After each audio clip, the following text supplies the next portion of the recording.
I'm looking forward to this one. Yeah. I just got home about an hour ago. I'm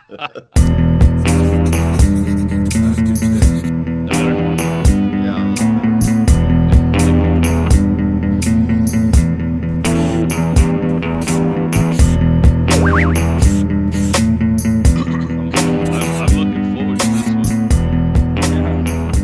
I just got home about an hour ago. Or less. Yeah, about an hour. Where's my goddamn dabs? I don't know why I can't get more volume though. Erickson, Yeah. I don't know if Andy called you 3 times to tell you the exact same story, but Yeah. Just twice, I think. I was getting worried. Yeah, I actually I think I do have because I have several of the items on protocol. I was nauseous, blurred vision, head hurts. Why is Andy's picture where my picture should be? I have double Andy's today. Maybe that's what the people want. No. More Andy. People are sick of that part of it. If they wanted, I tried to prevent it all from going forward by killing myself accidentally again, several times. Yeah, I mean once in the river, but I had to drive in a snowstorm for about 5 hours, and that's my Achilles heel was semi trucks. And I think that's everybody's Achilles. Maybe you actually did die, and this is now you're in hell. Hey, good to see. I figured I'd keep some Molly for hell. Oops, sore subject. There we go.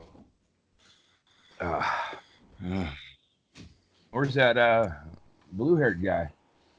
Well, it's maybe it's too early for him yet. Look at us cross promoting. Hey, I like your Joe Rogan experience, brother. Oddly enough, if we put them together, that's the classic man show collection. Yep. Look at you guys, fucking shills. Also, don't forget to visit the Stanhope store to get your Swollen Valor T-shirt. Oh, I didn't see those. Those are good. Check those. Yeah. Were you on that tour? I saw that tour. Oh yeah, I think I did. Yeah, I talked to that Olivia one, and she's like a regular, normal, person. Well, not that, but. Well, she's broken in the same ways we're broken. A lot of them, so she fits. Yeah. I like Olivia a lot. Oh, I like her a lot. Yeah. Yeah. Yeah, they call her because I popped into her room and I thought it was your room for some reason, and I took the 10 because I'd been given a bunch of soaps and shit from this one maid, and I figured if you're tipping one maid, I'll just tip this one, and then I'll come back and anyway, the door was locked, so I gave a maid downstairs the 10 that was intended for the. That's probably why God tried to kill me.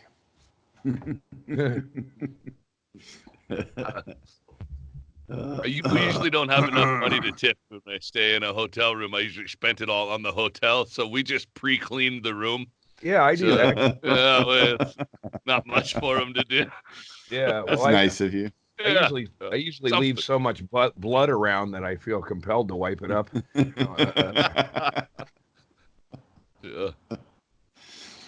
Yeah, even at that last one we were at together, Andy did strip all the blankets and put them on the floor for him before we left. Partly, I do the same thing, partly to make sure I didn't leave underwear in there or something, but partly just to make it easier for them to. Yeah, Andy does it because of OCD. And I'm just really courteous. No, it's all OCD. Has nothing to do with helping anybody else at all. I was trying to figure out the year it was, but I was on this road that I was on last night. I think it was 97 or 98 before I met Doug Stanhope from the Doug Stanhope podcast. And I got in a head-on collision. I was coming back from a comedy gig. It was before I even knew you guys. I was chasing after dope, and somebody gave me coke, and it was a weird night. And I was hanging out with these people, and I knocked over a stack of books, and then I had to leave. and I started driving. It was an El Nino snowstorm, like late in the season, and I was fucking hungover and wrecked. And I tried putting on the chains, and I gave up on that after about 2 minutes, and drove. And then I lost control. I was going up a hill, and a semi was coming down the hill, and I went over into the middle of his lane to say, "Hey man, what's up?" And cracked and fucking head-on collision on snow and ice, and then I flipped around and almost went underneath it. So, like being on that road last night in a blinding snowstorm, and the only thing on the road are snow plows and semi trucks. It was fucking as intense as it gets, especially with, I think I was kind of concussed. So, the vision's blurry a little bit already. And then the snow is like, you can't see shit. So I had to go over to where the median is, or, where the bumper strips, so I could tell where my fucking lane was. And I had a couple of real close calls with semis. And then I pulled into a truck stop and got a couple hours of sleep around Donner's Pass. And appropriate. Yeah. It's like, fuck it. If somebody wants to eat me, at least I won't have to drive any further. I am just now realizing that Andy is redecorated. He's got a squirrel there. He's got some skis and poles. That's James. Until we can really afford James Inman as a podcast guest, I've stuffed him. I see the hat. Yeah. Bootstraps. His road atlas. I think these are just notes for Andy to tell us fucking stories about his trip home. Yeah. Well, I got to little visual reminders. Show and tell. I've been looking for a road. I've been looking at a road atlas the whole trip. I'd go in and ask some Hindu running a market, "Hey, do you got it?" It's like nobody knows what a road atlas is except truckers and Did they say you don't have phone? Well, yeah, they just it's like you're going in and going, what's your favorite AM radio station now? Or, where do I find a local newspaper without a conspiracy fucking slant? You guys have any of them rotary phones? Right. Yeah. So for a blacksmith. So I kind of looked at it as a good omen, because I got to Klamath Falls, Oregon, and it's a snowstorm the whole way. I mean, most of it. And then, I got to Klamath Falls, and it's the first time I've got my own gas in Oregon for a while, and it's 3 a.m, and one, I wasn't expecting the conversation. I just really wasn't ready to talk to anybody. And then this guy comes up and spooks the fuck out of me, says, "You can't pump your own gas." I go, oh shit. And then I locked my keys in my car. So no. I stayed up there an extra hour, and I found a road atlas and took a trucker shower. And got I looked at it as a positive, because that semi truck experience, like maybe that prevented me from another accident. That was this morning?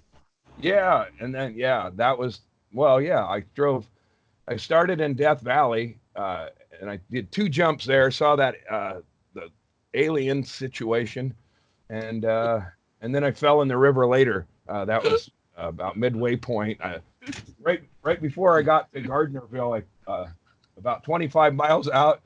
Stories jumping all around, and I was going to wait for Shaylee. I know. To get here. I texted him. I have a feeling.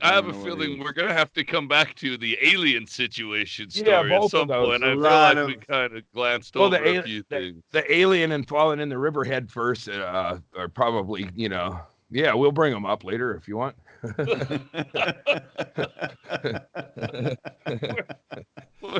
We're 5 minutes in, and he's burning all his material already. Yeah. Well, that's Atlas, and then I'm trying to get a new sponsor. Chad, you know this already. Then, if he called you yesterday, he called me yesterday a couple times, and I picked up the phone, and it's like before I even said hello, he could tell I picked up the phone. Either that, or he was just already talking. I think when you hit your head, you get special powers. Very perceptive now. I noticed it was great. It was great because I was at work, so I was able to just put the phone on speaker and set it down and go back to work, because he never stopped talking anyway. So I just let him talk, and then I heard a little bit of the highlights, a little bit of Gardnerville, a little bit of an alien.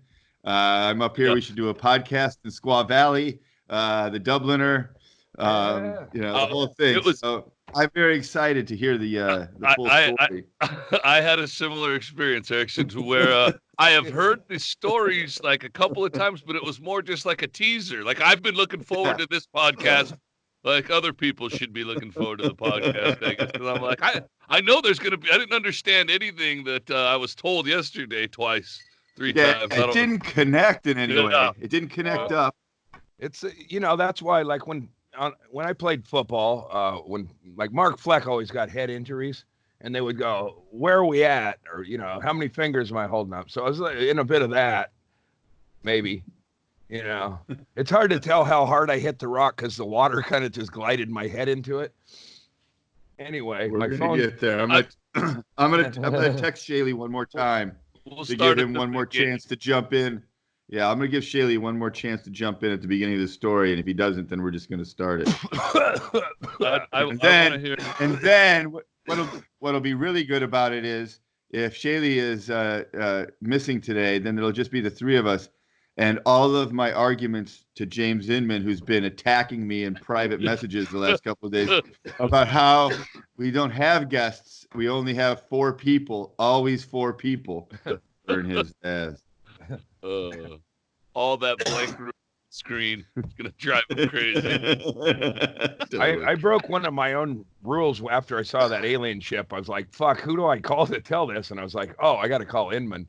So I called Inman and told him, and he was very jealous. Like it's like even like if you would think if aliens did any kind of groundwork, they would know not to fucking talk to Inman or even show themselves to him. Like, no. So, yeah, I don't think Inman's worthy of it. He would just get a hold of their number and he'd call up ET all the time and like, "Hey, we should do a show, man. We should get together and do a show. Mishka's in. Brendan Walsh is in. Sean Rouse is in. We're all in. What's wrong with you? Me on your podcast, ET. Why ain't I? I do shows. What's the last book you read? I didn't get to this on the road trip because of the blinding snow. I don't know what I was holding back for. It almost makes no difference. Fill my coffee and then we'll be. All right. If I don't hear back from Shaylee by then we're just going to go. You had one job, Shaylee. Good Lord, yeah.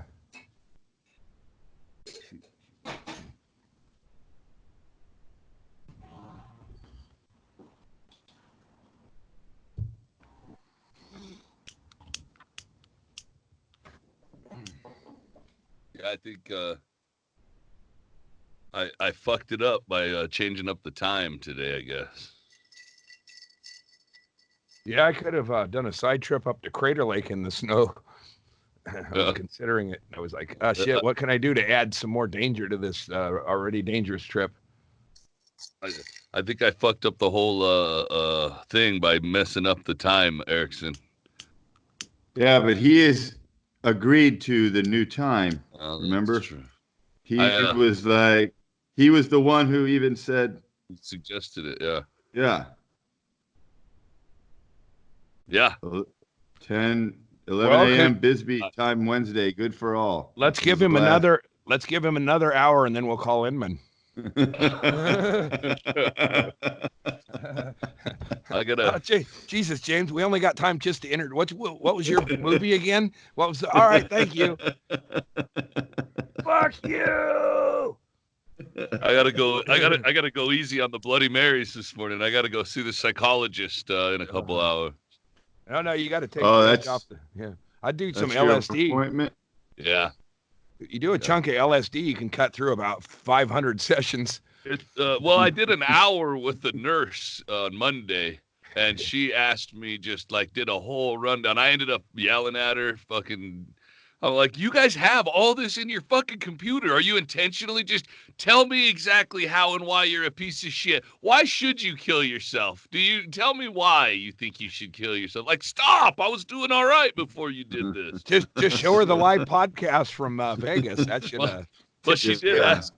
She did ask me at one point. She said, "Were you ever diagnosed as a kid with ADD?" And I said, No, not as a kid, but when I was on active duty, they diagnosed me with ADD, and she said, "Well, uh, did they give you medicine for it?" I said, "Yeah, methylphenidate." She goes, "Okay, yeah, that's like Ritalin." And I said, "Yeah." She said, "Did that help?" I go, "Oh yeah, that really helped." So, so at the end of the meeting, she says, she was specific. She said, well, I'm going to give all this to the doctor. I just have to go Skype with this guy for a little while. Basically, she did all the hard work. He's just got to prescribe me drugs now. So she says, Sweet. I'm gonna make sure to tell the doctor that you were diagnosed with ADD at one time and the ADHD medicine worked." And I was like, yeah. Yeah, give me that shit. That's the whole reason I came in here, lady. I hope I did a good job. Yeah, I guess I better you passed. fill out a card next time I'm there.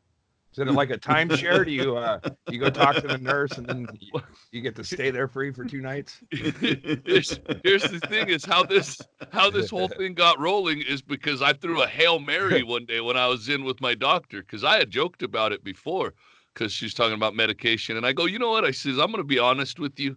I said, the only time I've ever felt like a real human being, where I accomplish things and I have a routine and I get things done. I said, I've been on methamphetamine. I says, that's the only time I've ever felt good is on methamphetamine. She's like, well, maybe we need to get you some Adderall then. And I go, are you shitting me? I didn't think that would work.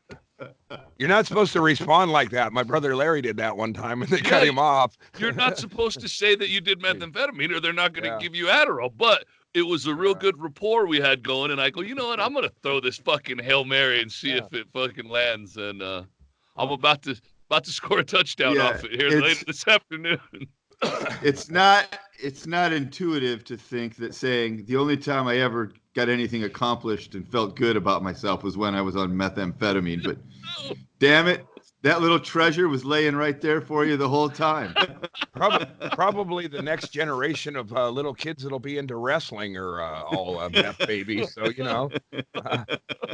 well, the tomorrow's athlete's going to be undersized. But rugged, wiry and quick. Yeah. Well, when I'm talking about an athlete, I mean super soldiers, of course, to fight whatever corporate war. But methamphetamine is going to play a large part into that. You can't fight a nuclear bomb with tweakers, but you definitely give them something to aim at. We're not as long as we're not worried about. As long as we're like the Cleveland Browns and not worried about wins, it's. We just want to stay in the league. I thought I'd have more of a pronounced head wound, but it doesn't really look like much. All right. Let's get into this. Let's get into this story chronologically. Right. There's a lot of elements to it. Right. Chad, I have heard. Hang on a second. Give me a chance to get at least a semblance of an introduction going. All right. So we last saw each other on Wednesday night, Thursday maybe before we left. So we did the podcast at Tommy Rocker's on the New Year's Day. Then the rest of us left, and Andy, you drove back to Eugene in a roundabout way with a couple of stops on the way, and that's what we're about to get into. Yeah, Like I've started to take these road trips. Like, man, I might not make it back to. Well, it's like every time I'm at a place, I'm like, maybe I'll go to that national park. I'm a little more into that or whatever. So I went to Big Bear. That's for nature jacking, of course. Well, some of it's for that. I did jerk off into a dead tree, and I collected one of its final pine cones. It was burnt dead. And I took. It had a big. I just this isn't usually what I go for. I hope you collected the pine cone first. Well, take care of business before or whatever. I gathered them after, I think. But I don't have any. I don't think that tree's going to turn it around. It was burnt to, But I just felt like I was paying tribute or something, and I got these are from my lady friend up in the woods. But I did that route we did to Death Valley. Well, wait, no, back up a little bit. I won a bunch of, apparently at this ski place in Big Bear, a bunch of cool youngsters ladies and guys take their shirts off. The chicks have sports bras and the guys are in their thing. And I'm like, oh, fuck yeah, man. I'm in, last run of the day, shirtless. And then they took off and it was like that Hot Dog, the movie, and I was fucking Squirrel, I think. I might've been Squirrel. So not only did I get to run with these guys, they go, hey, I got in the picture, and they go, hey, come on, random guy. And I go, no, I'm Random Andy. I am Random Andy. And I kept hearing Random Andy just shot past, hey, and they're all very positive. And I kind of ski like a suicide attempt. And so I got down there at the end, and they were like, fucking, there goes Random Andy. I got first place, which was just, being called Random Andy, I guess. I also injured a guy. I'm usually I don't run into other skiers normally, but I'm taking jumps when, it's like, fuck it, I'm ready to break. It doesn't matter. Chad can go in and tell him about his mental illness. I feel like I got to break my head to get the pills I need at this point. You just got to commit to the bit. Yeah, so I hit a jump, and then I clipped a skier. It was like a 3-car accident, and I was the one that caused it, but I was in the end of it, and it was hilarious to me and the other skier, the snowboarder he was built like a middle linebacker, but he looked like Ernie Shavers, only he was white. And me and the skier were laughing it off like, fuck yeah, man, cool, we're all right. That guy was laying upside down, and he was not. All right. And, so I apologized. To his bald upside down head that was gathering all the blood, and I said, "Hey, man, no harm, no. All right." And I tried my best. Just got Random Andy'd. Yeah, he got Random Andy before the fact, because that was before it. Well, and I did. I did something, that you do in those situations. You say you're sorry, and when the guy looks like he's not going to accept it, you ski away and change your look. I got the glasses off, that hat's tucked. Fuck that. I ain't representing Auburn anymore. I'm just Random Andy. That's when I became Random Andy. I turned myself with a simple twist of a hat and a tuck, and I put that thing over my head. I ain't sorry no more, motherfucker. I'm skiing away. And then this was earlier in the day too. I sat too far to the edge of the chairlift and fell off like an asshole, like the worst case scenario. Well, I mean, that's the worst case scenario. No, I was like right at the end. I just got my dick got in front of my asshole a little too soon, or something like that, and I fell. And that it's embarrassing. But when the guy's like, "Oh, whoa," and then you're paying attention to the guy yelling at you like you did it on purpose, and then the next chair hit me in the back and knocked me over, and then I grabbed on and just fucking dragged myself out of there and go, "Fuck you! I don't need a lecture, motherfucker. I paid a lot for this." So then I drove. You just stood up and yelled, "Random Andy!" And then the chair hits you in the back. Yeah, but if I did the day in reverse, it makes sense. But I made it to Death Valley late in the evening, like to our old party place. So you went from Big Bear to Death Valley. Did you go stop at Panamint? Exactly. I went there. Hey, whoa, hey! Well, we can't even say he's like kind of on, like, oh, he has the hour wrong because he's like 20 minutes. Hey man, how long you been taking his shit in the bathroom, dude? We're gonna have some fucking corporate rules here. Restart your story for Shaylee. I got to make another Bloody Mary before I have to go to the doctor. It's actually a good spot for Shaylee because I stayed a night in Death Valley, or whatever. I stayed a portion of the night. Yeah. And hang on, Andy, yep. Wait. Okay. You can't jump ahead to the Death Valley part until Chad gets back. Now that we have everybody. So I'll just do a short recap for Shaylee. So Andy went to Big Bear after Vegas and was skiing with a bunch of millennials who were skiing with their shirts and tops off. And I won this. So Andy joined them, and while skiing, he ran into a guy and knocked the guy bloody and unconscious, and no, then he apologized. wasn't bloody. He wasn't bloody. Apologized. If I would have run into him later, I would have been bloody. He apologized, skied away, and then changed his look. So, yeah. and now he's done skiing, and now he's headed to Death Valley, and we're all caught up. Yeah, there you go. That's it. Where are you? I was listening. Thanks, Erickson. So that's even though Andy didn't say it, laminated. That's the first story I've heard, beginning, middle, and end at one time. Yeah. Erickson had to. Well, that's why he didn't have Andy tell you. Sounds like shit. All right, let me. Oh shit! It's because I didn't plug it in. Hold on. Issues with Shaley. Yeah, it's my fun. This is Issues with Shaley, episode 1B. I think he had a previous.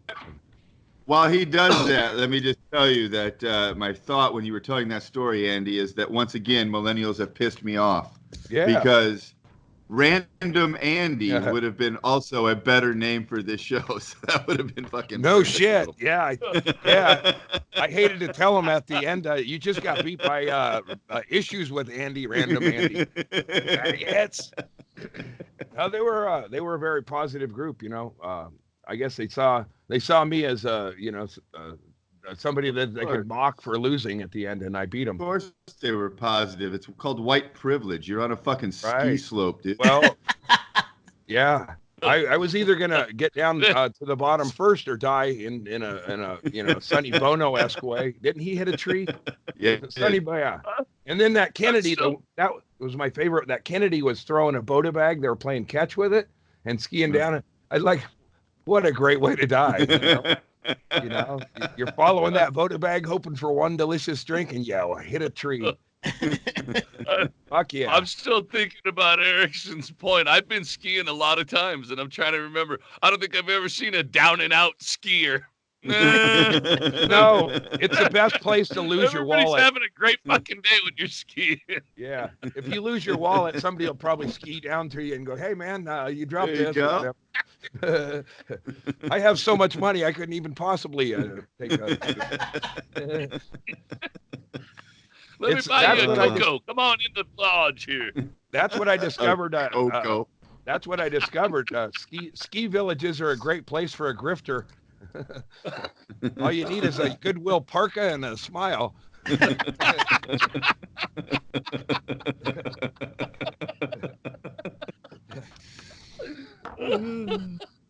And this is the title of the podcast. Yeah. Oh, fuck. I'm doing the rum shots I couldn't do because of the concussion. Listen, we just told the story about you on a different podcast, Andy. That I don't even know if you remember, but it involves rum shots. And it involves a Plaza Hotel cup, and it involves all of us running from you. The guy who bought me breakfast reminded me of it.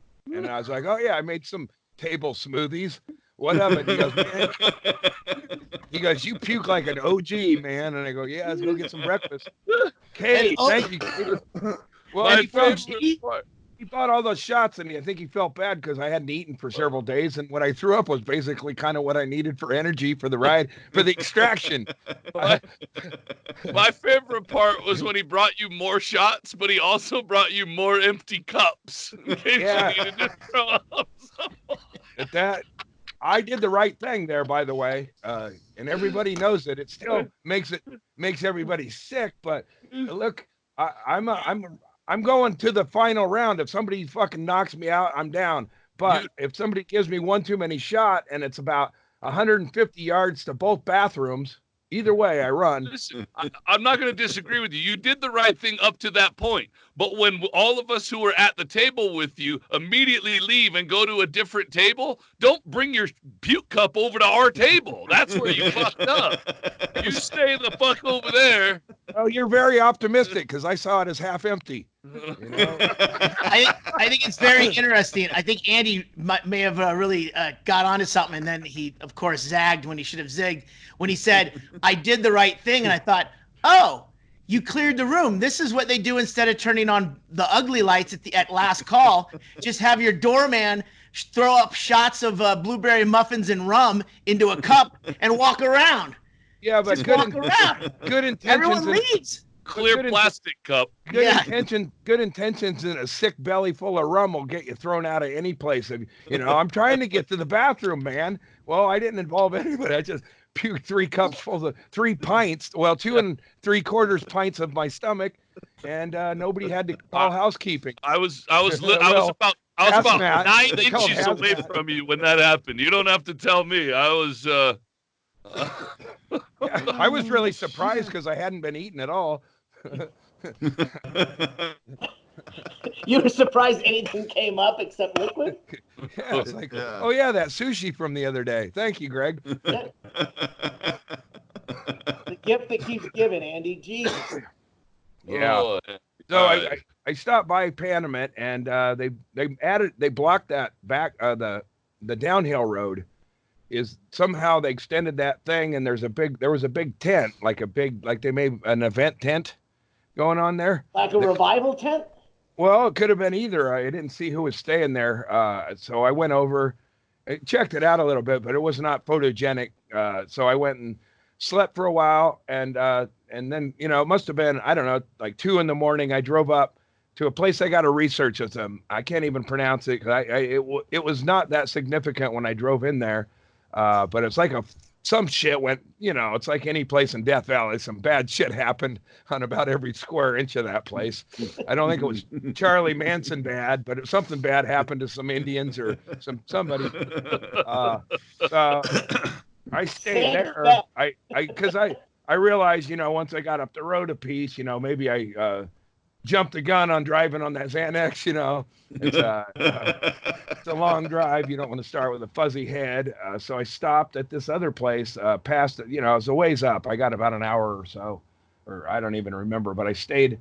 It was in Death Valley, and then I very clear-headed in the morning, got up and stood behind the car and was taking a leak, and then I saw a shooting star, and I was like just about to make a wish when it fucking went and did like a Back to the Future in the sky. It went from coming down at this, and then it leveled off, and then disappeared. And I was like, man, I wish I had my phone in my hand instead of my dick. That would have been really useful. But me and my dick, you know, was like, you know, is it better to just see it together, you know, and experience that as a team? You know? I was like, looked at him, and he's looking like, you know, we don't. It's too late to jack to this experience. So that's why I fucked the dead tree, I guess. So you think it was a UFO? Well, I talked to James Inman, the squirrel. I threw him over here, but James Inman, it's like, who do you call? You know, like when you see an alien, you call Inman because he's, you know, it's like he's going to be jealous, or it's like, Inman. The alien says, you know, I watched the Unbookables. That guy was an asshole. I know which one you mean. He didn't even have to say it. He just telekinetically communicated it to me and the Carpenters. And right? No, did I fuck that? Didn't the Carpenters had that interplanetary fucking song? Anyway. You're talking about a Carpenters song right now? It was the punchline. I went right there. I was right there with you, Andy. I got concussed when I fell in the river, though. So well, don't get ahead of yourself. I know, that's up the way. I would doubt the whole alien thing completely if I would have hit my head first. But I can handle a half a bar of Xanax, which I took in good faith because it looked like it might have been a Minto. It was on the floor in my car, but I could barely see a little line on it. I was like, that's probably some of that somebody who went to Mexico. I can't name names because it's illegal, maybe. I don't know. But I did that. So anyway, so I saw the alien, whatever it was. I called the cult member, and she said it's probably just a satellite. It's like, what are you hiding? You know, she's off. I think. So they got to you too. Well, this early hour, I think she's still here, and then the cult's coming. So we might be able to play a little right down there. Oh. And they're like clockwork. So I think it's 10:40. So something to look forward to. The shuttle, the heaven shuttle. Kingdom shuttle. Sorry, I don't mean to be disrespectful. So after I saw the alien, I think it was either some sort of hybrid, maybe aliens, but why would they, aren't they done hanging out here? Don't they know we got a fucking ape that's about to, overheat this shit or fucking nuke it, so what do they give a shit? It was the aliens drone just checking on us. Yeah, the aliens blow it up yet. The only reason the aliens even gave a fuck is they thought some of us might be rapeable, but they've seen what's going on and there's no natural resources left, so they're probably like, fuck it, now. Aliens probably are like drive-by garage sale. There's a bunch of shit, you don't even slow down. They're like, fuck it. So I think it's the military recreating what they tried to do or whatever. It's not about these guys anymore. It's about it's about space wars. We got to get the trilogy going. You just missed the perfect opportunity, Andy, when you held up the alien and said, it's not about these guys, it's about these guys. And you point at the fucking guy right over your shoulder. There's the colonel. Well, he's military, right? That I impulsively took that when I was going to see.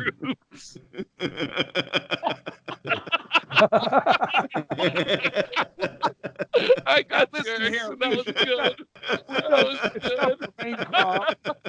We got them Negroes grabbing up them bugs.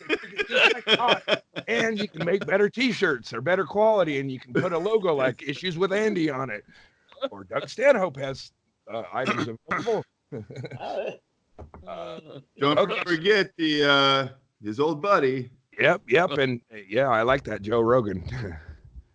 He's anyway. So after that, so I was kind of wound up after seeing that. I was like, "Fuck, man, that that would have played really well when everybody was here."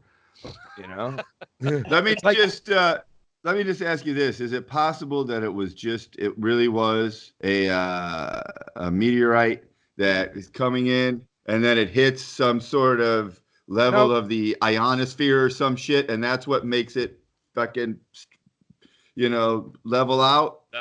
That would be what a logical person would think right away. It was probably a chemtrail. No, it was at night, fuckhead, and it was a bright fucking light in it. Well, there's an ionosphere. Well, let's just say this: I've seen a lot of shooting stars because I am one. Every time you see a shooting star, it's a burnout. It may or may not have been even a star. It just thought of itself that way. It died years ago. It took 7 years to get here.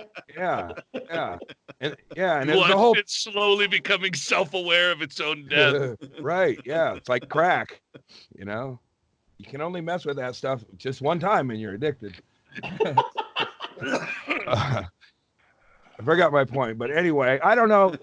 Inman said it was military technology. They do that. So I haven't really even researched it because I had a long drive. I was just like, all right, man, I saw that. And then I drove, got out of Death Valley, went to Mono Lake. It's like revisiting all those places I used to loiter at while shaky from acid or whatever from the Death Valley party. And, border town, I'm sorry, I don't mean to cry. I'm just trying to, yeah. I pumped the gas here. How does it work? When I got that little kit in Darwin, I went on a walk, and that was at Mono Lake. And so I'm taking a lot of pictures and stuff because anyway, and then I get to this, it's a park, but it's blocked. You can't go in there. Or ideally that's like the most private, if you're going to jerk off, it's like, well, it's nice that nobody else is allowed here, It's also considerate to park goers. Right. Well, I guess, and you guys will probably hit some of these. I'm sure you will when you hear the story. There's probably several reasons for that. Anyway, I ran up and was taking pictures. And then when I nature jack, I don't go out there and go, yep, this bitch, like they do on Naked and Afraid. Like, I'm going to tame this motherfucker. I just go out and look at shit. And then it's like, oh, I'm getting hard. This is, so I'm taking. You let it happen naturally. Exactly. It's not about trying to control. He's respectful of raping nature. It's not raping. It's not. It's Oh, you have consent? There's a fucking sign outside that said "Don't go in." Do people that no, Andy. Do people that frack things ask the Earth's permission? We know what she means, Shaylee. Come on. She's saying yes with that leaf pattern. That lacy leaf pattern on that fern. Oh yeah, there is the newest of cotton fabric titles and the original recipe. Your sign says no, but your Douglas firs and majestic peaks say yes. I like what you did there. Yeah, you know that. Well, I got this. Shaylee, hey Shaylee, your microphone still is fucked. After I fell in the river, I was just a short piece up the road from Guy, the hippie from Death Valley. Back up. You fell in the river. Let's tell that part of the story. Okay. All right. Oh yeah. So I'm taking a lot of pictures. I take a couple, and then like in Corpus Christi, all of a sudden nature starts grabbing. It's like wrestling with my pants in a way that's not unpleasant. Like this ain't. I would never do this in Palo Alto because I got a lot of demons in that town. And so isn't that called wearing them? Wrestling with your pants in a way that's not unpleasant. Well, that's walking in pants. Right. Well, when Steve did it in Palo Alto, it was even though that's high tech area, it was a very low tech molestation. So I let nature, and it's just kind of a casual thing. It's like a slow dance, where nobody's grinding. I'm not in a hurry. I'm not like jackrabbiting or anything. But it's like, wow, this is beautiful, and there's snow and ice and everything. All the ingredients. What's great is that Andy has as many different terms for jacking off in public outside as Eskimos do for snow. He's like, well, I wasn't jackrabbiting. Wrestling with my pants in a way that wasn't unpleasant. There were so many terms I stopped writing because I go, I'm going to have to watch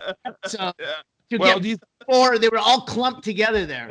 I can't even think of his name, and I have to think it's either dementia or the head wound. But the guy from Wham, if he would have kept it outdoors, if George Michaels would have kept it indoors, he's like, maybe I'll see if another bloke wants to watch.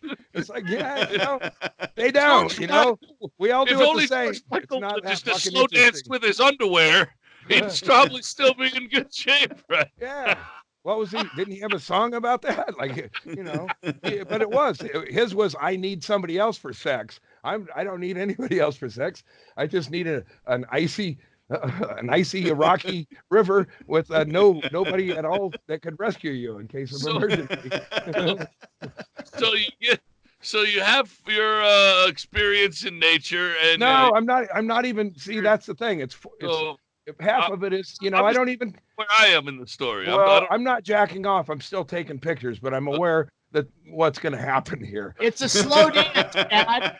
It's the soft, sweet seduction. You just go in there and start lorting all over the place. So I left my car about 100 yards away on an icy road with it running like you do. And I'm down there. You got to make a clean getaway.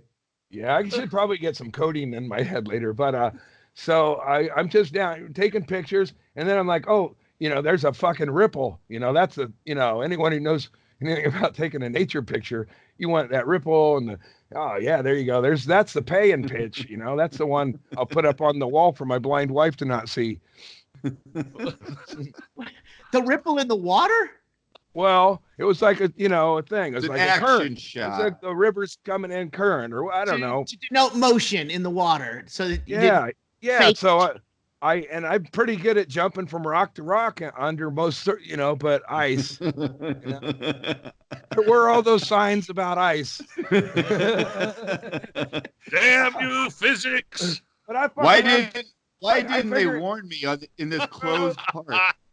I didn't see anything about horseplay around the water. And technically it wasn't horseplay. You're also not supposed to be in the river if you're within 2 weeks of active diarrhea. No diapers. No diapers. I hadn't even gotten the lab work back from them pints of vomit yet, You're responsible.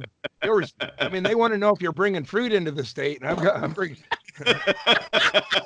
I'm bringing whatever I got, and some of it's dissolved on the floor, so we'll find out when we get home what the fuck it is. All right, anyway, so I'm gonna get. I was like, oh fuck yeah, and then I had my phone. I really like that phone. Takes great pictures. and I went down, and the phone went into the water first, and I think because I still owe money on it, I might have compromised my whole rest of my being so I'm slipped on ice, fell, that goes in the water, and then I think I probably hit that other rock, is probably just as icy as the other one. Pretty much the same exact conditions from that rock to that rock. So the other one that I was like hoping wasn't icy was icy as well. And that's when I really twisted my arm and the other arm. And I thought I broke it. I mean, it felt broke later, but then I just kind of did a slow slide into not even in that slow of a slide, because ice, and I wanked my head on a rock underwater, and then like you do, you open your mouth and go fuck, and then I took in a mouthful of water, and I'm upside down. I'm upside down a lot like that poor snowboarder that wasn't paying attention. And I'm taking in water, and it's like. And it's fucking cold too, and I got the phone. The phone is the only part of my body that's above water. Yes. Oh, you saved the phone. Sort of. Yeah. It did go underwater, and I whacked my head, and then my arm was like, oh fuck! And then I immediately knew this is an emergency situation, because I'm not even suicidal at all. And I was like, I think what stopped me from going through with it is like, nobody's gonna believe this wasn't a suicide. Those fucking assholes! They'll see the picture before. The last thing I wrote in my notebook was my daughter's name, but it was for a different reason. Yeah, this would have been a great fucking stunt about 4 years ago. So I got up, and I'm fucking soaking wet, and it's freezing cold, and I'm 100 yards. Oh fuck, I hope I had that heater on in the car, and I'm running thinking the phone's dead, and that was my primary motivation. That's why we're doomed as people. I'm no different than anybody else. I'm like, this is $1,000 phone. I got to get this thing. You're trying to get the phone into the heat. Also, I know from when I was, 18 that you can go into shock real quick under circumstances. I mean, I hit my head and my arm felt like it was busted. So I had my phone and my other arm was dangling, and my head, I was like, oh, this fucking hurts. And I'm running to the car, and I realized when I got over the fence, I'm about 50 feet away from my car. Like, motherfucker. I mean, I ran directly towards it. So, but as I was doing that, the only reason I ran even close to my car is the GPS started telling me shit. I'm like, oh, fuck, I'm so happy to hear your voice. Oh, God damn it. Do you know any emergency techniques? I think I need a sling.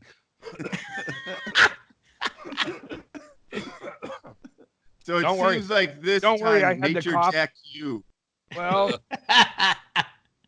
yeah, well, maybe that's I'll jack you back. It wouldn't have been a terrible way to end this thing. I mean, not just the podcast, the whole fucking thing.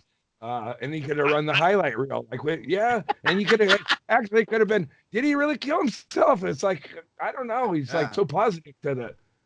That we would have just continued doing the podcast. We would have just still just ridden your dead coattails and called it Looking for Andy. Yeah, we would just absolutely. We still don't know where he is. Tune in Friday.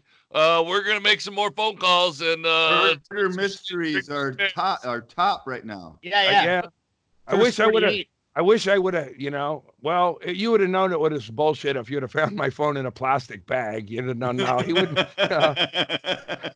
I fucking broke both sides of my phone, but the inside is still sweet as always, giving me directions and shit. Kind of like you, Andy. Both sides are broken, but I realized it's okay. Probably you can't really see it much, but I did. It hurts.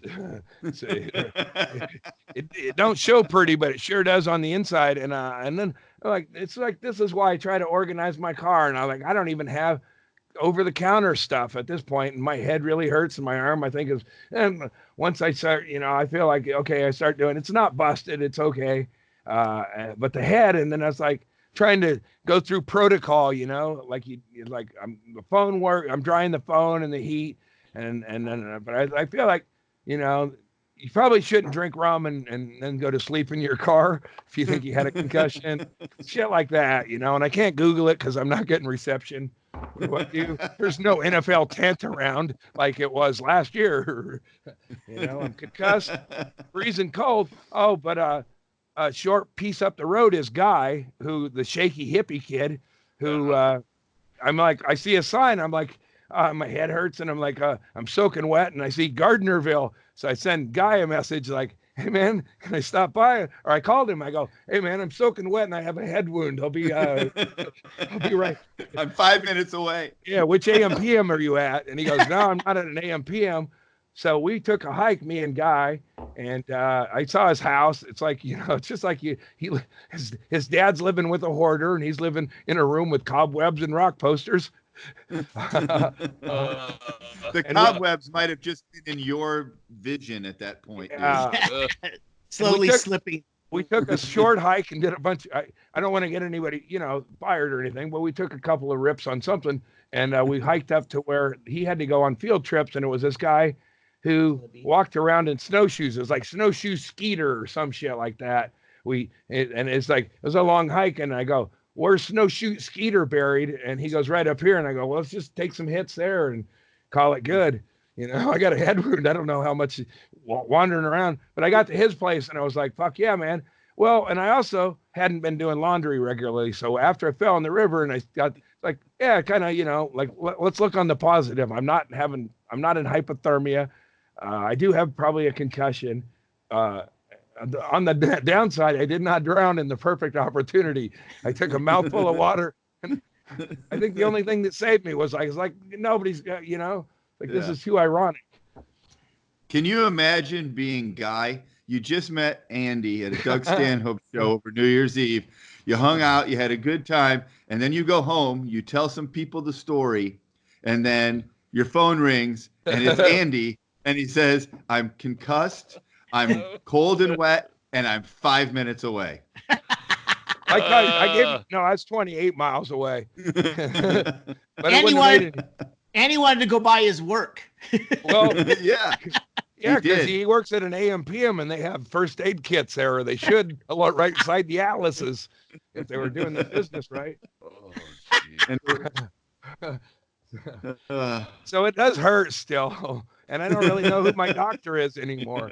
I'm in between. It's like when you don't know if anyone loves you. I don't know if I have a doctor, but I do. I have insurance, and this would be but I also my wife's into the Jehovah's Witness, so shit. It's like maybe I should prove like I don't need no blood transfusion. I'm just gonna man up on this thing.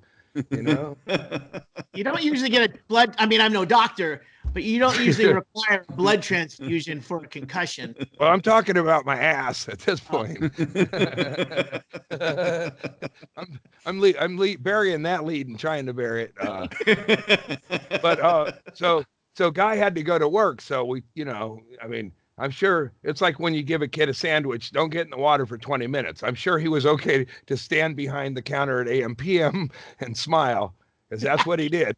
I followed him, and then he parked way in the back from where he works, and I was like, that's when I started to realize that the concussion, he's starting to see those things, and it's daylight hours, and so it's like, stars or something like. Well, yeah, you start getting the little like Cheerios, like floating Cheerios, and then I puked up. Yeah, floaters.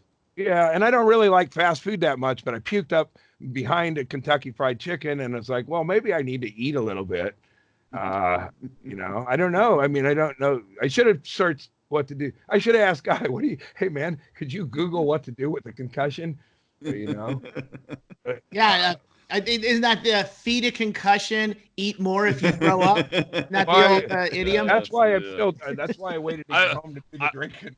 I'm glad that Andy's looking for to Guy. He should have done for medical care. I should have talked to Guy about what he can tell me. So I got this. I puked behind the sign, and I'm like, oh fuck it, that's kind of a trophy now. And the colonel may be up in the game on hemp and making that shit, but he ain't. They don't have cameras back there, so and this is what you want if you're selling fucking fast food, caged chickens, tortured to death, and then fed to the poor.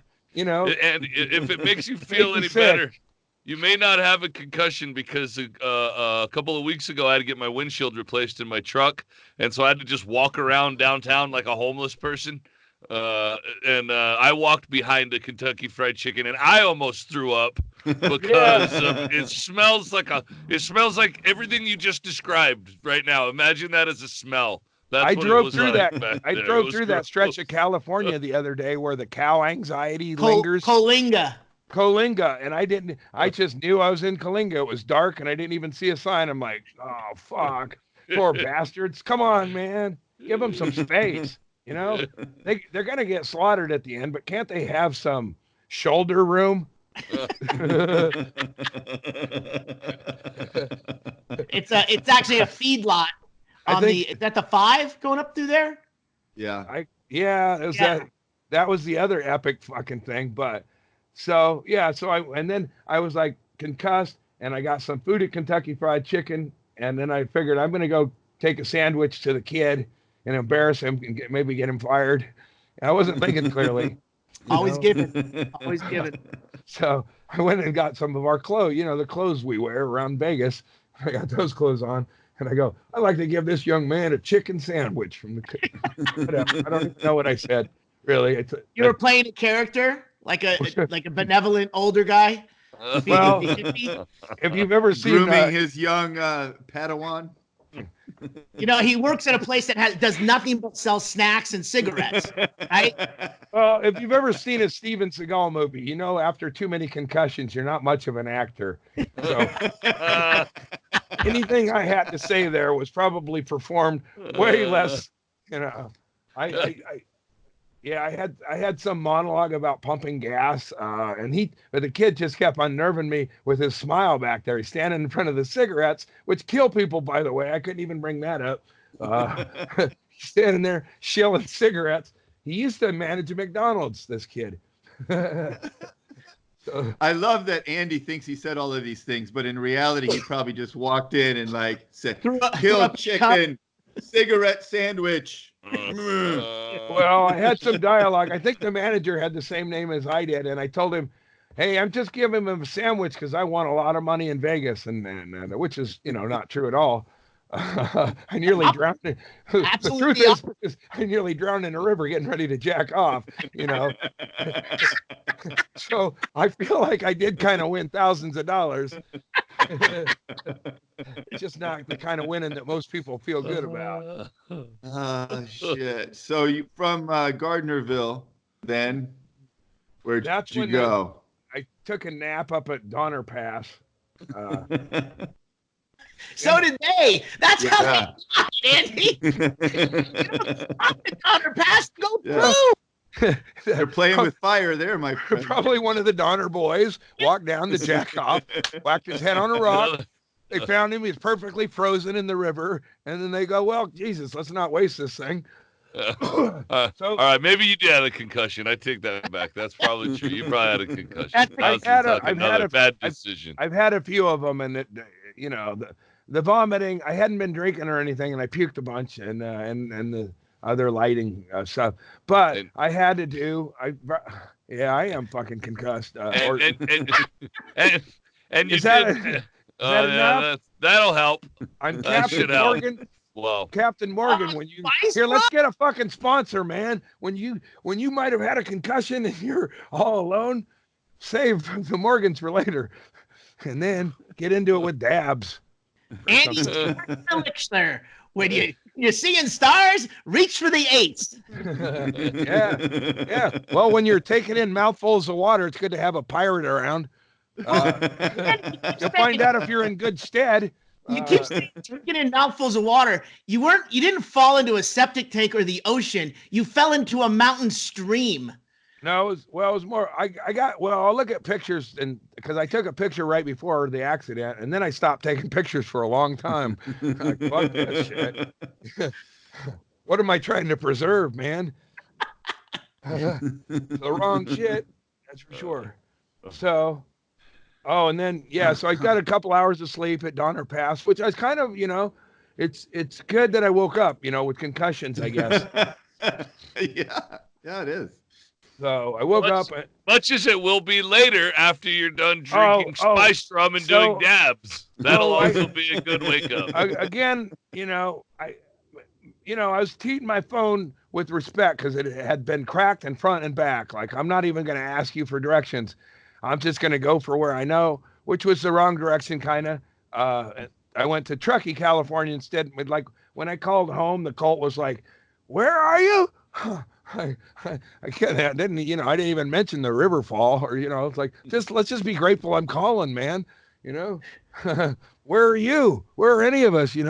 But I went to Truckee, California, and then like, oh, I love Squaw Valley, and it's getting dark, Wait, that's it. Is that in Nevada, Squaw Valley? No, it's right by 15 to 20 minutes outside of Truckee, California, up in the hills. And 1960 Olympics, Peggy Fleming, America's, I don't know, I might be the generation. Anyway, that was the 70s, not the 60s. Yeah, but no, 1960, and I saw their skating, and like they didn't do. My daughter could have beat all of them. It's in 1960. You're thinking of it's Dorothy Hamill, I believe. Well, no, fuck no, it was back. Well, not Peggy. Anyway, it's some bitch that we ain't heard of, and she didn't really even do jumps. But they have I've been there once before. My daughter skated up at top, and they have gondolas. I'm like, if I'm going to go into a coma. Gondolas? Is that a gondola with weed? Yeah. It's a chocolate. It's very delicious when you're concussed. I had one of those in my glove box, along with one hit of acid, but I'm saving that for later. Oh, no, I want to go on that ride so bad. You just came up with a brilliant idea, dude. Oh, yeah, absolutely. I did while I was there hanging out. And it is a great hang. It's an Olympic Village, and all the cars are leaving because it's the end of the day. And I'm like, maybe I'll sleep in my car and just die. This would be a great place. That's what's happening. So that's where I can jump in a little bit because that's when Andy started calling us. That's when Andy started calling Chad and I. And that's when I picked up the phone yesterday. And oh Jesus, you knocked your microphone off the table. Wait, I love that he looked around like something's missing. I heard something crash. Andy, grab your microphone. Oh. I'm still a little concerned. What time is it? Okay, the Colt must have come and gone. You don't notice things like that when you're slightly off. She said they were coming for her. Maybe she got raptured out. Raptured? I don't know how they do it, but I don't think they rapture all of them. I think they send shuttles down for 140,000. And then the rest of them are like, cool, man. I guess, it's like, well, I thought I was the VIP. It's like at the Stanhope shows, like I had a ticket or whatever. It's like, sorry, you're not one of the 140,000. Oh, I thought you meant $140,000. I thought you were morphed into Scientology. But this is what I want. That's the total number. The shirtless. I grabbed this. Wow. It wasn't a prize on the shirtless ski thing, but it was hanging there. And I would ski. I would think I ski like a guy who's wanting to, it's fun, downhill with no real style. I'm waving the poles around, go, get the fuck out there, come on, man. You're waving the poles? Well, I don't wave them at people. I wave them at people, but I get excited and I'm going really fast. I love like, you gotta set your mic down, dude. Set the microphone down, Andy. All right, man. All right, then. And then re-aim your camera a little bit. So what I was saying is that when Andy was in Squaw Valley is when he started the manic phone calls to Chad and I. And was it just, as I picked up the phone, it was just a concussed manic gibberish haze. That's offensive to us bipolars. No, that's the actual term, Andy. It's a slur. Yeah. It's a scientific medical slur. That's like being offended that you called it a testicle. That's like really what it is. You can't. How dare you, sir? Sex language. We prefer to call it overexcited in my head. Calm down, man. You're a little overexcited. I don't like those. Andy was concussed and chatty. A bit, I guess. Well, I had no one to talk to in Squaw Valley, but I'm taking pictures going, this is great, Is anyone else thinking about checking up? His first idea was that we should podcast from the bar he was at in Squaw Valley, the Dubliner. So hopefully you got the proper information so we can set up a live issue. That's the one thing that I did right after one, I think getting to a heat source and not locking myself out of the car. If I would have left my car running and locked myself out of it, I would have died right there going, go back to the river, you fucking cunt. Go back and just do it right. Because this is ridiculous. I'm going to die of exposure and not even with my dick, it's like that's how I'll probably die outside of my car going, AAA. We'll write on your headstone, Andy. He should have just broke a window. But, whatever. You die outside the car or climb back what? in That the wasn't river, even man. in my wheelhouse, man. Thanks. I'm going to put that in my tool belt.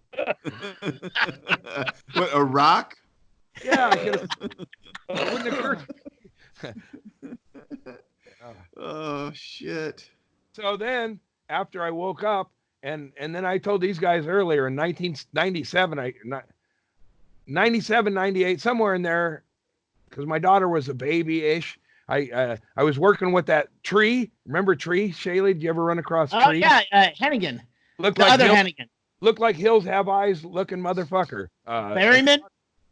Well, Doug knows him. He Berryman is the Hills Have Eyes guy. Okay, yeah, that guy. He was a comic. Tree has really long, stringy hair, though, right? No, this guy, at the time, he had the Hills Have Eyes look. Okay. Bald, leather clad. Anyway, I was working with him, and I got in a head-on collision with a Freightliner. Not with him, because he took off with, I guess, chains on his car or whatever. El Nino, who knew, And I almost got wiped out years ago, and I remember doing that gig. Tree was after I got done, and then basically I just blathered I need a new car or whatever, and then cried in the back while Tree was talking about how I'd like to rape Brad Pitt, and I was getting all kind of triggered or whatever, and probably not appreciating the jokes. And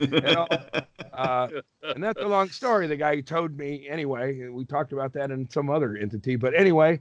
So my biggest fear is to be on Highway 97 in a snowstorm, in a blinding snowstorm, on a and so I'm driving through the night, and it's all this, and I'm concussed, I think. So I'm having issues when I woke up at Donner's Pass, I realized I really should have planned better narcotics or something, because I needed to just take I could have brought my computer too, that I could have just podcasted from the concussion spot, but I needed to press on. Like the Donner Party, they quit.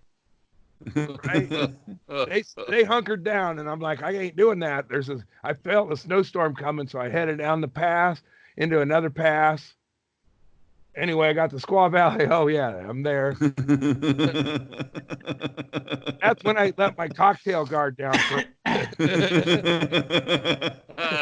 in the spirit of it, man. All these skiers coming down. How was your day, man? How was your day? Well, I had a great run, I told them.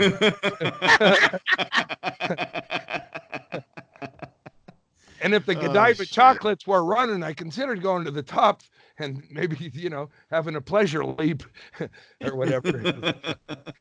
The Godiva chocolates, what? I know, I couldn't say. No. I feel like it's too late in the podcast to dive into that one. I let that one go by. Yeah. Anyway, that should be a whole thing. I asked somebody there. Well, this, it's an Olympic village with no Olympians, right?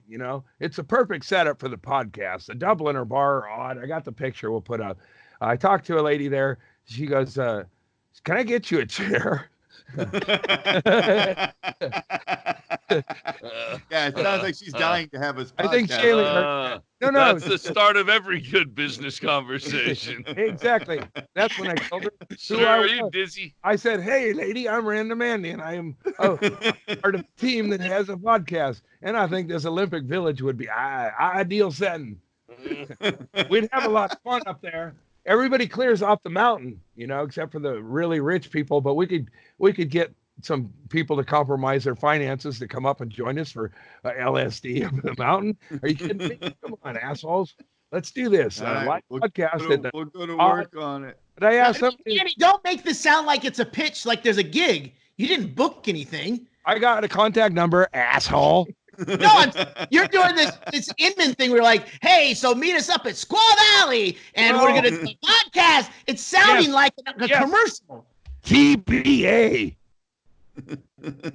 Upcoming special announcement about, but Squaw Valley is an ideal hang for anybody. After hours, go up there. It's an Olympic village. It's the most epic place you could hang out. And then I'm walking down there, and I'm kind of self-conscious about my head wound. I didn't want people to think I was that snowboarder that got, or whatever. This was a whole different place. But anyway, I was like, and then I saw a thing that said signature hats.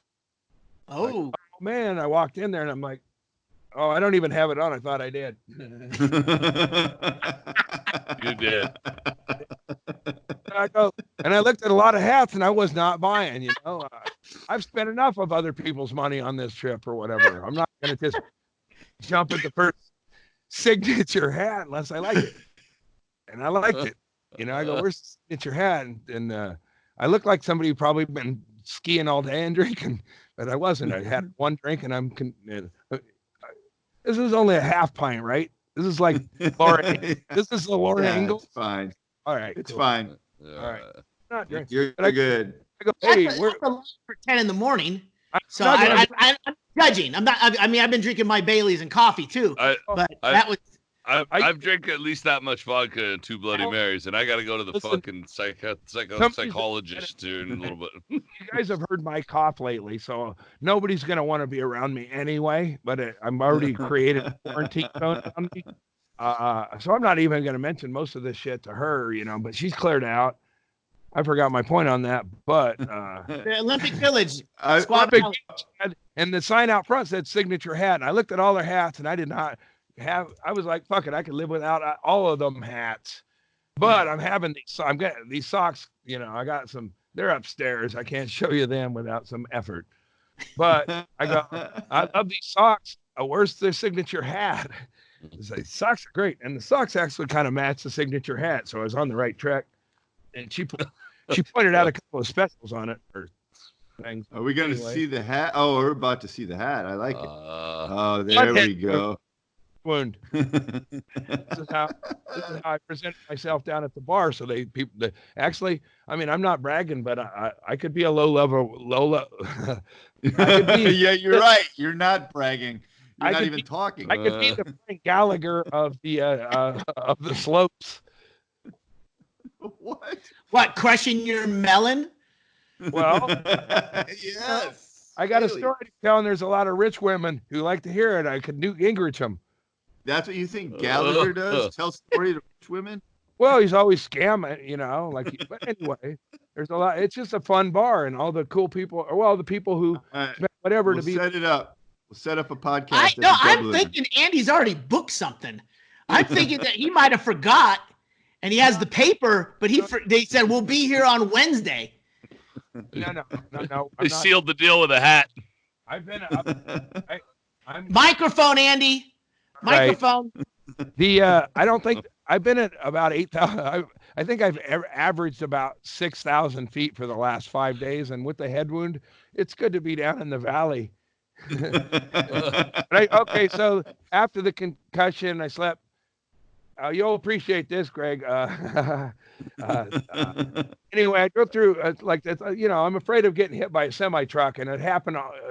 The CRV was great. I almost hit a snowplow, and I almost hit a semi truck, but just like for a second, like, okay, motherfucker, here we go. And then I went into a truck rest area where there was a lot of truckers trying to sleep, but I'm like, I got to get comfortable with this equipment if I'm going to get this road, get up. So I was cutting it around and zipping around the truckers. They're probably just trying to suck each other off and get a little sleep. So got comfortable with the car, and I kept going, and the snow kept coming down. It's blinding snow. I feel like I'm already have blurry vision. So I was basically leaning into the rumble strip to see where the road was, because it's fresh snow. And you can't see the road. And every time a semi truck, I'm like, and one of them was really fucking squirrely. And then at one point, I think I wouldn't say hallucinated. I would say, what's the term for when you're thirsty and you think you see water? Oasis? Mirage? I saw in the middle of a road a mirage snowbank, or I dozed off for a half a second. That's when I fucking Clark Griswold and scared the living fuck out of me. that provided focus for the rest of the trip. And you made it, and you made it home. How many minutes before we started the podcast? I was here 40 minutes under the wire, but here's why I had a window, and then I'm like, you know how I'm stupid? And I'm like, it's like, I fuck this 90s. I'll take any other road, but I almost died on 97 once, and these are the same conditions. And maybe, guy gave me a sandwich at the AM PM. Thank you, guy. Wait, I thought you gave him a sandwich. I gave him a sandwich. He refused. He gave him the sandwich back. Yeah, he gave me another one, which came in handy up at Squaw Valley. Traded sandwiches. He just gave him the same one. And here's for you, sir. Here's your sandwich. Now the sound is reflecting my headspace. Anyway, so after fucking driving, and then I'm thinking, holy shit, I'm only an hour. GPS Waze says I could go see Crater Lake, and I could chuck one off into that glacier hole. You know, I've seen it before. It's beautiful, and I'd love to throw some my element in it, and maybe we can fix this thing. So I was thinking, you're gonna fix the lake by impregnating it? No, but I thought I got to get off 97, so if I could do a side road and see Crater Lake, I could be there at 7 a.m. But that was before the Mirage snowbank, and I thought better of it. It's like, another situation where I'm gonna, be on the side of the road dying and going, oh, I wish I had at least one bar of Xanax. Take the edge off dying or whatever, or maybe a cell phone bar, just a bar or a bar to walk into, die among people that suck like I do. Oh my God. I'm glad you made it home, brother. Anyway, so this is the part for Greg. Good try, Brett. I took an attempt. This is where I got the Atlas, finally, at the end of the road trip. Always important to buy your map right when the trip is over. 3 a.m. Like 3 a.m. Are you kidding me? I can get some hot something, I can pour some hot in a cup and then, just whatever it is. If they had flaming hot soup, I would have been like, fuck yeah. But I needed to top off my tank because, I'm an asshole, and whatever. I topped off my tank. I forgot where, it's 3 a.m. I'm concussed, and I've been driving in a snowstorm for several hours. And I get to this place like, fuck, and I just want to be left alone, figure out where my pipe rolled, things like that, get things squared away in the cockpit, and I'm, pumping the gas, and then somebody say, hey, you can't do that. And it's another kid just like that other kid that works at that other one. And he didn't mean no harm. It's like, I'm in Oregon. I can't pump my own gas. So I threw my wallet and closed the door. I'm like, I thought he was an authority, maybe, you never know. So anyway, I locked my keys in my car, and I did. I could call AAA because I could see the phone in there. If I could, if I ever did that, maybe I had the voice recognition. I could have yelled it through the window and hoped for the best. Hey, Bixby, call AAA. I had a concussion. So I got to hang out at the AMP. I took a shower. I took a trucker shower. Had a cup of coffee and hung out for an hour while I waited for somebody to get my car open. And then that was the worst driving of all of it. From Klamath Falls on down till about 3,000 feet was the most challenging, except for the Mirage shit. That's a crazy pass going through Klamath. Yeah, and that gets really icy. Yeah, and so I do my best driving when I'm under, when you're gonna die if you just go with Clearly. It's like the snow. And then I drove 45 miles behind a snowplow, and I fell asleep I think once because it gets boring. You get real close to the lights and you go, oh, okay, all right. Vegas, let's go Vegas. Big Bear. No, I'm in Death Valley. Whatever. Oh my God. I love. Hey, Andy. Just for the record, wouldn't it be more accurate to say that you and your phone are both concussed? Oh yeah, no. I don't know. So yelling at Bixby to do something because you're concussed, you're yelling at a concussed phone to do something that you can't do. Problem. We both have really fucked up copays. And you realize you just turned your back to the microphone? Yeah, and adjusted the camera instead of the microphone. All right, we got to wrap it up anyway. All right, let me finish. Let me say that line though. Did you hear that? Because we both have shitty copays. Ha ha. Bye. I'm gonna go see. I'm gonna go take my phone to a doctor, an ER. Oh man, Andy, I hope you wake up from your nap. I got a Seroquel or whatever though. I got to have. Sayonara, motherfuckers. No, let's go. Oh, Andy. Don't do that. Well, those are really fun. Now we're gonna be part of a fucking Netflix documentary. Yeah. Well, so did you know he was gonna do that? No, we didn't know. I'm not a clubhouse cancer after all. I'm a team player, like a Junior Seau. I'm preserving my noggin. No, I'm not. I'm preserving my heart. No, I'm not. My feet are good. We had a good run. We had a good run, everybody. 22 and out. Random Mandy strikes again. Well, all right. Google all that. All right, gentlemen. We gotta get out of here. We gotta get out of here. Chad's got go do things. So thanks for tuning in, everybody. Like and subscribe Issues with Andy on YouTube. We love you. Anybody else got a plug? Jump in right here. See you guys next time. On a mailing list, Stanhope goes back out on tour in March. There's plenty of dates, and we're adding them every week. So get on the mailing list. Stanhope.com.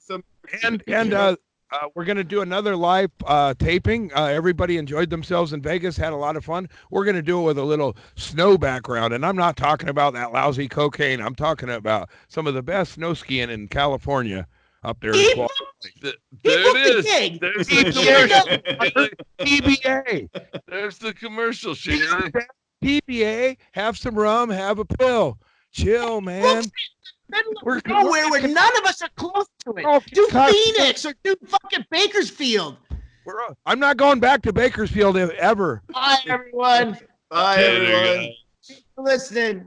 Never going to Bakersfield.